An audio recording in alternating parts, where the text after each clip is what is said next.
You guys, that this is all orchestrated. This is all planned out. That's one of my main theories right now. And I'm gonna tell you why I say that. Okay, the attorney was asked a lot of different questions by the media, and the way he answered them, I think a lot of you may have probably missed it, probably didn't catch the slide of words, but they all mean something.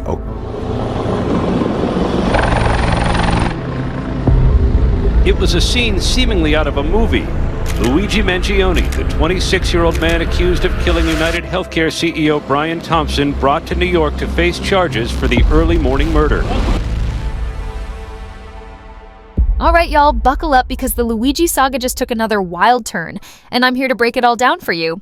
If you've been following this case, you already know it's been a roller coaster ride of accusations, speculations, and twists that feel like they belong in a Netflix drama. The latest development? Luigi now has an attorney. But not just any attorney. This guy is something else. At first glance, I thought we were looking at some TV character who's about to whip out a quirky commercial and say, "If you've got a legal problem, I'm your man."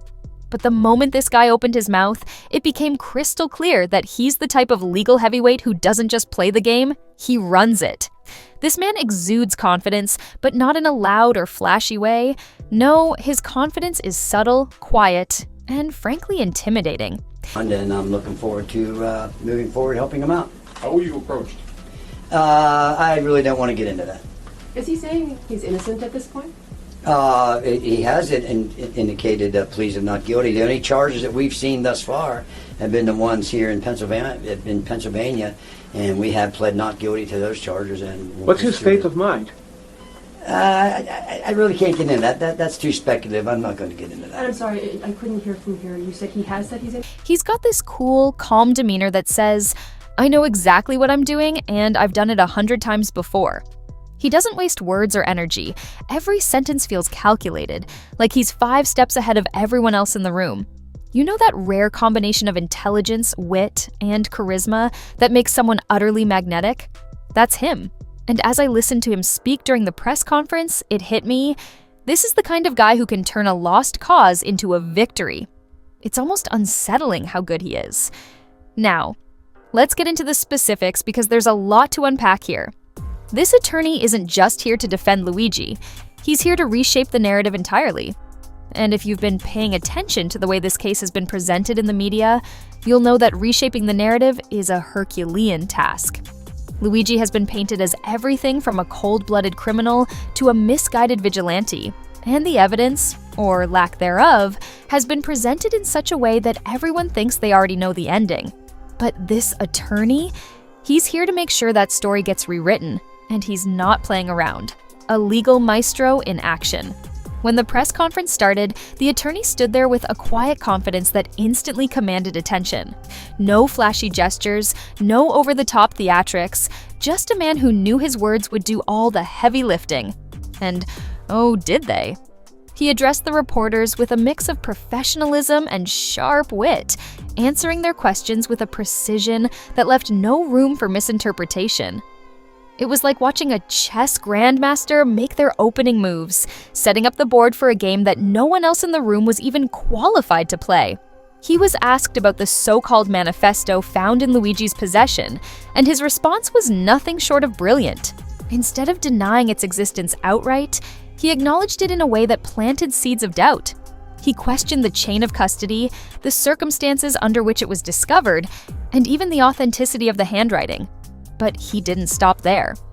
He turned the focus back on the investigators, subtly suggesting that they had a vested interest in finding, or perhaps fabricating, evidence to fit their narrative.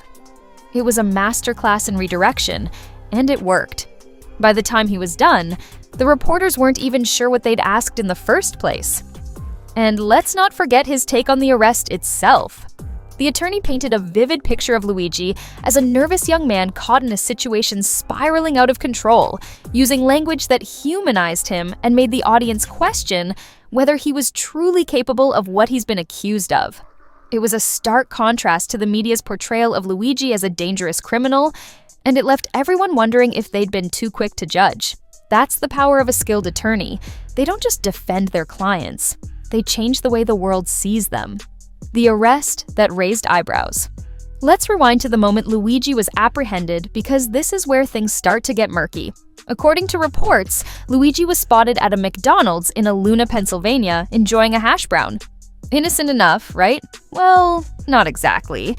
An employee recognized him from the wanted posters plastered all over the news and immediately called 911. Within minutes, police arrived on the scene and confronted Luigi. They described him as visibly nervous, his hands shaking as he handed over a fake ID with the name Mark Rosario. Now, here's where it gets interesting. This same fake ID was allegedly used to check into a hostel in New York shortly before the crime took place.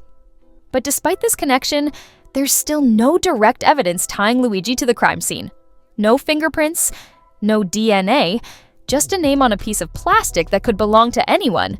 It's flimsy at best, and you better believe Luigi's attorney is going to make that point loud and clear in court. And then there's the backpack. Inside, police claim to have found a 3D printed gun and a handwritten note that the media has been quick to label a manifesto.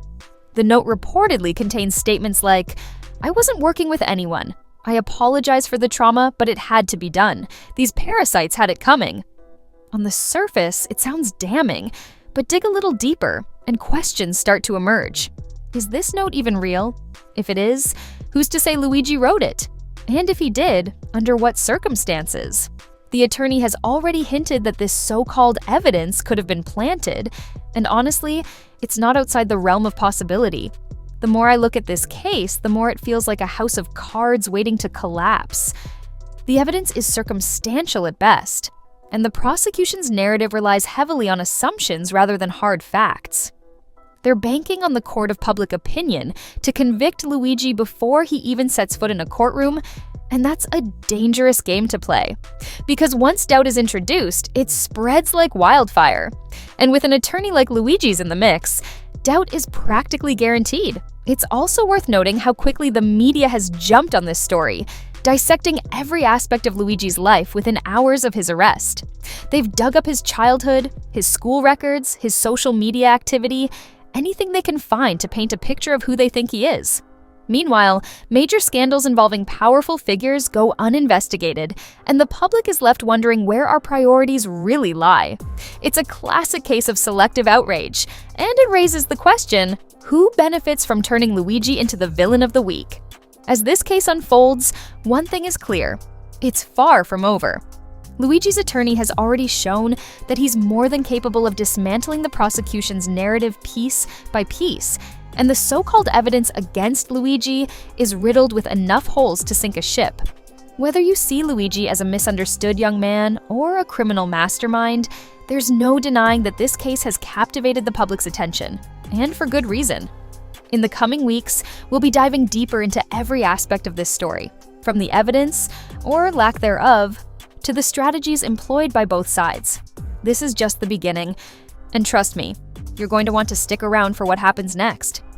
Now, let's get into the nitty-gritty of why so many people, especially those following the case closely, are starting to think Luigi might have been framed. This theory isn't coming out of nowhere, folks. There are real, tangible questions about how this so-called evidence against him suddenly materialized, and the timing of it all just feels off. Let's break it down piece by piece because the devil is in the details. First, let's talk about that 3D printed gun found in Luigi's backpack. It's the prosecution's crown jewel, their smoking gun, pun intended, but the details around it don't add up. For starters, the cops conveniently found this weapon during a routine search after Luigi's arrest. Now, I don't know about you, but if this guy was supposedly planning something as big as what they're accusing him of, wouldn't he have taken steps to ditch the weapon? Or better yet, why carry such a risky item in the first place?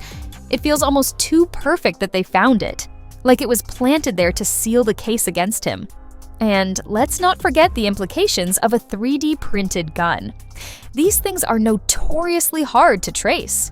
No serial numbers, no paper trail. It's the perfect weapon to pin on someone if you want to manufacture a case. Think about it. If someone wanted to frame Luigi, this is exactly the kind of item they'd use. It's incriminating without being traceable, which means the people who put it there, if they did, knew exactly what they were doing. Then there's the handwritten manifesto. Ah, the infamous manifesto. Let me tell you something about framing someone. If you want to make it stick, you have to appeal to the public's emotions. Nothing does that better than a dramatic, almost theatrical piece of evidence like this. But here's the kicker. There's no proof Luigi wrote it.